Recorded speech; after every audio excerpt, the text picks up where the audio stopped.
My name is Iryn, and I'm a section chief in the Office of Air Quality Permits branch. And I've been with IDEM for 30 years. 30 years ago, I was looking for engineering position. And then I saw this posting about a sanitary engineer. So that's how we called the environmental engineering position at that time. So I was saying like, oh, sanitary engineer, that is unusual. What do they do?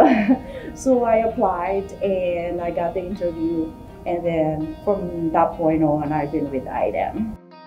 It was a new, different from what I expected because as I've said, sanitary engineers, I was expecting it to be mostly outside in sanitation, not in terms of environmental and in terms of being in the office. But it's a good surprise. When I started, we're in a room. There will be 3 of us. And then, of course, if you're the new hire, you'll be the one next to the door, and then the senior ones are behind you. They can see your bag. And then, so that's one. And then in terms of computers and technology, you can see there is one big room at that time, and there'll be like 5 computers that is shared by an entire office, not just an entire section. And then you have to sign up to use those computers.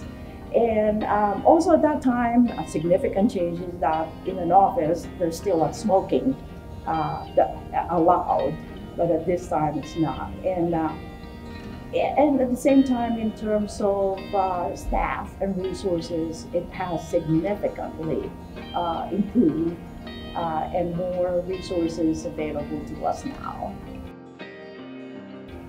I have this belief that if you cannot find the job you love the job you can find. So I'm with it. I think the job found me. I found the job. That's kind of how I feel about it. And at this time, I really like what I'm doing. That may sound unusual because they all say air permitting is challenging. And I think that's what really make it interesting. There are approximately, I would say, hundreds of SIC codes. And I don't think when I say SIC codes mean that type of operations in Indiana that we permit in terms of air. I don't think I have even permitted or dealt with half of them. So there's always something new. And there's always something changing in the rules and regulation, making more stringent so that the environment gets better. For 30 years, I've been supervised by at least 7 managers. One way or another, I learned something from them and learned to love the company, the regulations, the interaction with companies. And saying that, oh, they're waiting for your permit to be issued, for example, and it's millions of dollars in funding. It kind of like gives you importance. There's always something new to learn. I was taking a training today, and I was asked, this training is basic, so why are you here? First, I said, I think my staff are hinting that I should take the training with them. Maybe that's not a good hint. But at the same time, I said, my belief is that you always learn something new. If a training you learn something, at least one, then it's a successful training.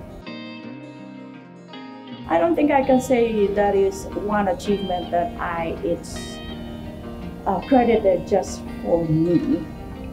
Because it's always collaboration and contribution with other staff.